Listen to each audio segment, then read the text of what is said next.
Ratu Ilmu Hitam. Film ini rilis pada tahun 1981, menceritakan sepasang kekasih yang sedang menikah. Pesta itu mendadak kacau karena pengantin wanita ketakutan, serta reog yang ditanggap mengamuk.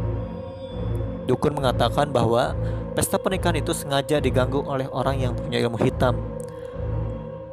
Mendengar hal itu, pengantin pria mencurigai Murni yang diperankan oleh Susana, mantan pacarnya.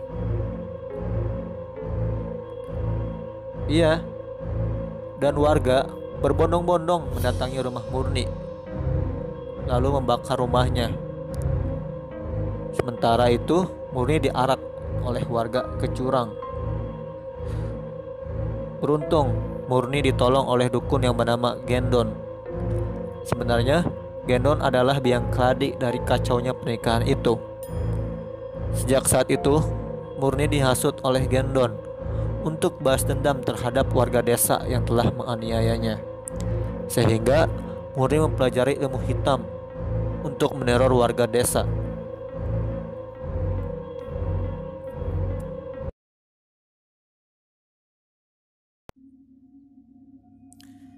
Sundol Bolong.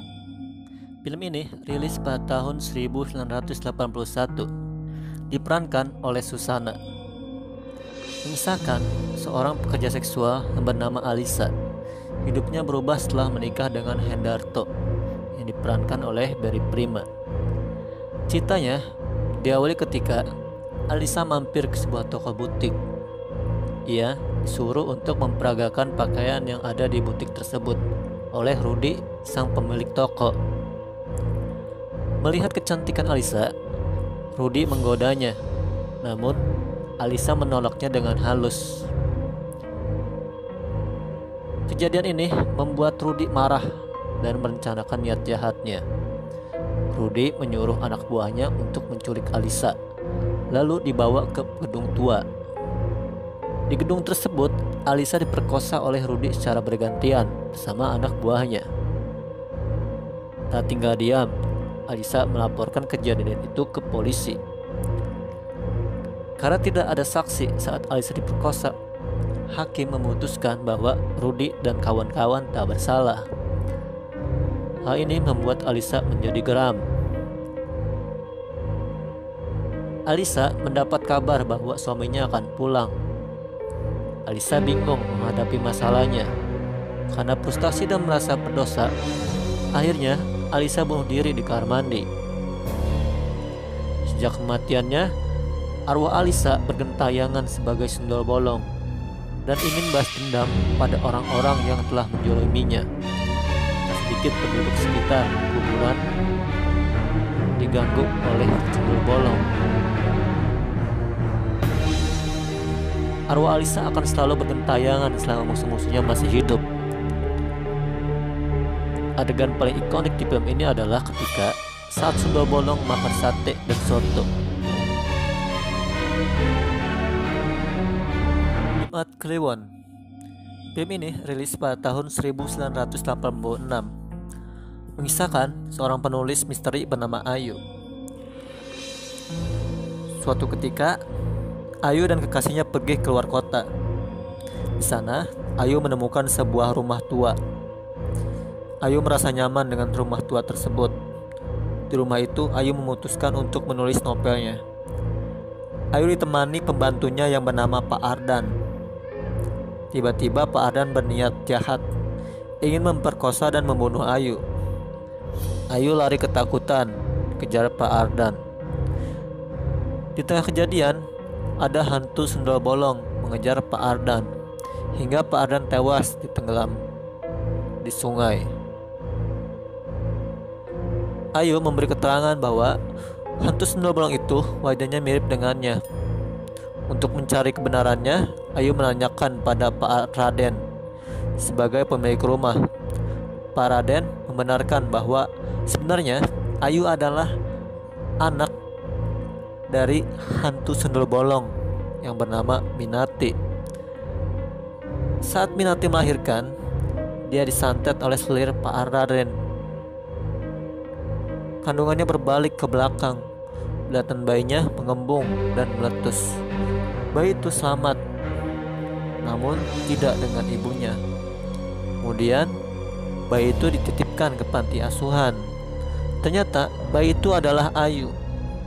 Semenjak Minati meninggal, arwahnya bergentayangan sebagai hantu sundel bolong di rumah tersebut.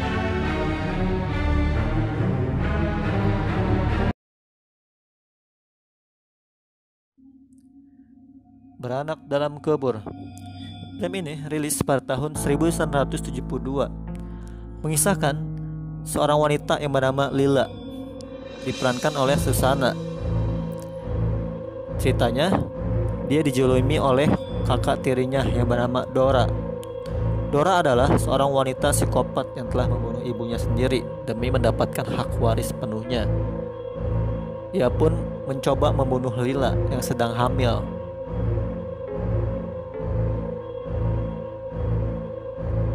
Kemudian, wajah Lila disiram menggunakan air panas. Lalu Lila dikubur hidup-hidup olehnya. Sementara itu, Lila melahirkan anak-anaknya dalam kuburan.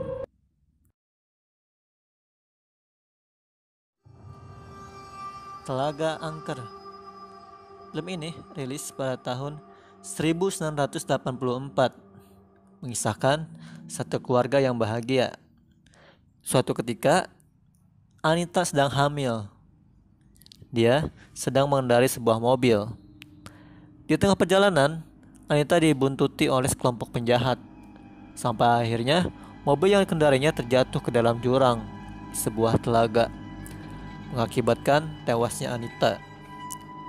Sontak kaget, suami dan anak Anita sangat sedih dengan kepergiannya. Suatu malam, Anita telah kembali pulang ke rumah untuk memasak serta mengerjakan tugas rumah lainnya. Namun, keesokan harinya, Anita menghilang entah kemana. Hal ini membuat suami dan anak Anita bingung. Ternyata itu adalah arwah Anita yang bergentayangan, yang menyerupai manusia. Arwah Anita selalu bergentayangan karena ingin menuntut balas terhadap para penjahat yang telah membuatnya tiada. Adegan film ini yang paling menyeramkan adalah ketika arwah Anita membongkar kuburan anaknya, yang lalu menyeretnya sambil mengedumel tentang keadilan.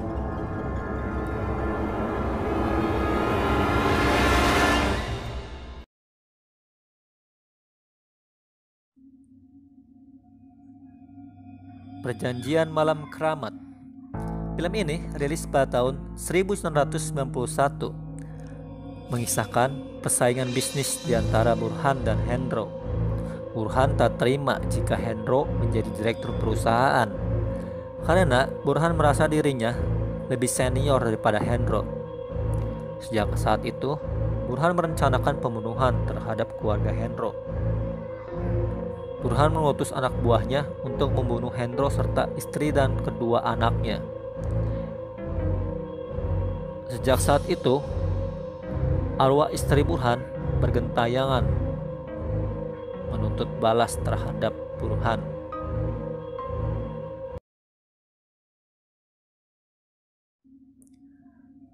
Perkawinan Nyi Blorong. Film ini rilis pada tahun 1983, mengisahkan Nyi Blorong, anak dari Nyi Roro Kidul, direbutkan oleh para raja dan pangeran. Mereka saling berperang untuk mendapatkan Nyi Blorong. Pada akhirnya, Tejo Arum mendapatkan cinta Nyi Blorong. Saat mereka melangsungkan pernikahan, Tejo Arum mendapat serangan dari musuhnya. Dalam pertarungannya, Tejo mendapatkan bantuan dari Nyi Blorong, yaitu Tejo diberi sebuah telur dan dia memakannya.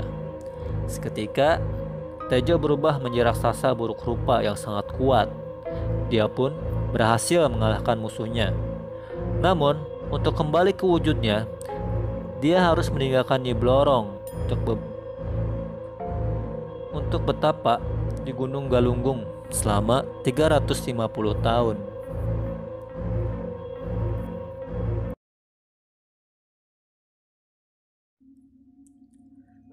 Ratu Buaya Putih. Film ini rilis pada tahun 1986, mengisahkan seorang Sumarna yang berprofesi sebagai pawang buaya. Dia merebut jimat teman perguruannya yang bisa membuat pawang menundukkan buaya ganas apapun. Namun, ia harus menerima konsekuensinya, yaitu menerima kutukan dari jimat tersebut. 3 anaknya akan meninggal sebagai tumbal dari jimat tersebut dengan kematian yang sangat tragis.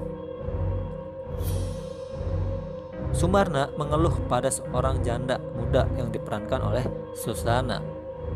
Ternyata dia adalah Ratu Buaya Putih yang raganya dirasuki oleh arwah rekan seperguruannya yang dibunuh Sumarna.